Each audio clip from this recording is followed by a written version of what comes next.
Hi everyone, today I'll be painting a jar with cigarettes in it. The reason why I'm painting this subject matter is, although it can be disgusting sometimes, I find you can find the beauty of something out of anything. The paint that I'm generally using is oil paint, and I'll be working on canvas paper. The paint I'm using is oil color, like I said, some yellow ochre by Gamblin, some ivory black by Winsor Newton, some titanium white by Gamblin, and then later I'll be introducing some alizarin crimson by Gamblin also. The reason why I'm working in such a limited palette is because when you work on a limited palette, it allows you to really isolate some issues that you may have with multiple colors and really pare down things to a very easy to maintain combination of some cools and warm colors, along with a generalized tonal range, some darks and some lights. So right now I'm just working on sketching out my painting right now, working in a very linear fashion, almost drawing. I'm working by diluting my paint in a 60-40 combination that you can see in the cup above my paint. It consists of 60% linseed oil and 40% odorless mineral spirits. You can substitute them with less aggressive odorless mineral spirits. The saffron oil is a good substitute that is less toxic but still achieves the same effect. So after I briefly sketched out my image, finding where I want my general composition to be, I'm working with my paint and basically laying down my tonal range, addressing the fact that there is a large amount of white on my canvas paper and I want to remove that as fast as possible. What I'm doing is I'm blocking in my subject. As you saw earlier, it's a jar of cigarettes just lit by a very yellowish orange bulb, providing a lot of warm tones with a black background and a black tarp that has been changed due to the lighting. So what I'm doing is I've brought in a lot of very dark colors from the background, some ultramarine blue and some black, combining them, not using straight black because I want to have some of these different colors in with my black and white. Generally, you don't want to use just straight black or straight white. It's better to have a combination of other colors in with them. It's going to provide for a much richer painting. As you can see, I've established a black background with a more neutral mid-ground and foreground. I have a little bit of the brighter white, orange, like yellow ochre colors coming in from the left, and I have the combination of ultramarine and black on the right for the shadow of the piece. Right now, I'm just trying to look at some of the very distinct differences in terms of where all of the cigarettes are falling. There's a large variety of cigarettes in there. They're all kind of smashed in there. I think that's one of the wonderful things about working from something from life is there's a lot of very specific and unique things that you may come across when you really take the time to look at something specifically and kind of work with it. One of the best assignments that I've ever done is make something from life. Make a cake, make a meal. When you make something from your own hands, it allows you to really investigate the subject matter even more thoroughly than if you were to just take something from life and observe it. Although I did not smoke these cigarettes myself, I don't smoke. They were generously offered to me, and the subject matter I thought was too appealing to let go rather than just throw it away. Like I said, you can make something beautiful out of anything.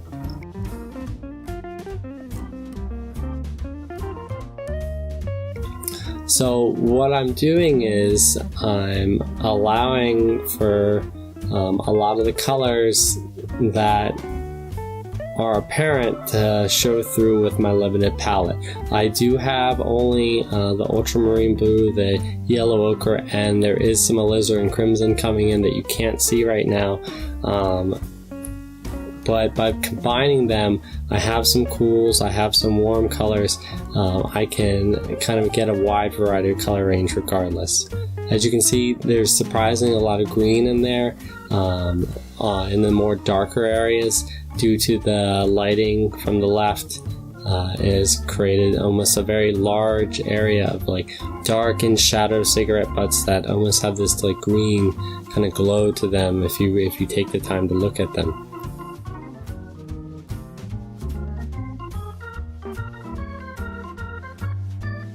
As I go, I'm looking at some of the very specific features. There's a lot of crinkles within each of the cigarette butts. Some are very straight, some are not. Some are bent at an angle. One of the really interesting parts is that each one has like a burnt edge. So there's a really dark, kind of like almost black, reddish, blackish brown kind of color coming through where I see each of the burnt off butts. And as you can see, I'm starting to add a little bit of the yellow ochre with the alizarin crimson combination. It creates almost a orange yellow combo, but the alizarin is a little bit cooler, so it's kind of setting back a lot of the cigarettes sometimes.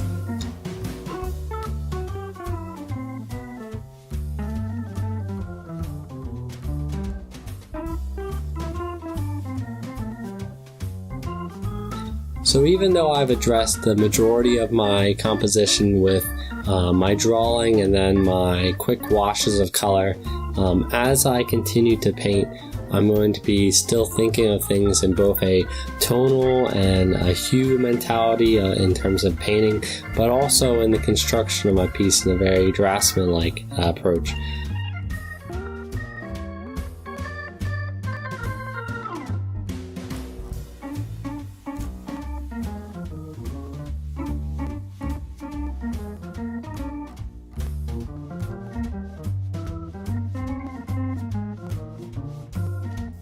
So right now I'm addressing the background. It's rather dark right now, but I want the paint to be even darker. So I've gone through and I've repainted the background with a lot more of the ultramarine and black to just further smooth out, draw back the background, and then you have even more of a balance between the background and the foreground in terms of how dark things really are. It's an interesting setup because of the light coming in from the left and being so close. It's only about 2 feet away from my subject.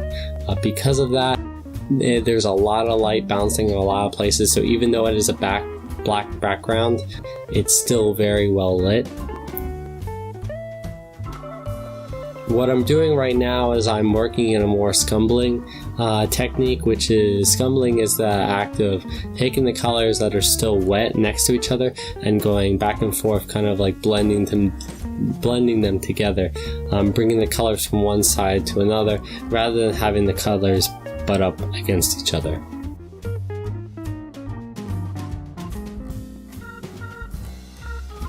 So this whole session took about 45 minutes.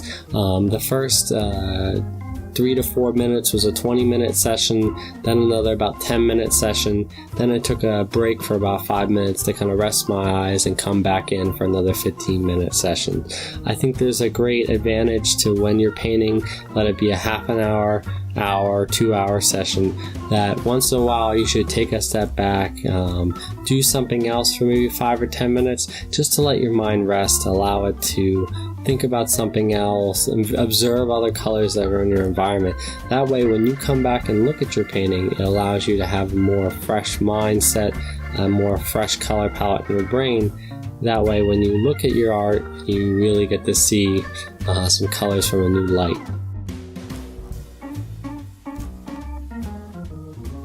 So as you can see, I'm really keying in on the very specific nature of each one of these cigarettes. I'm finding more of the highlights. I've looked and observed each one of the cigarettes as a whole. It's still very abstract in terms of its finished concept, but the idea is there, and I think it turned out quite great.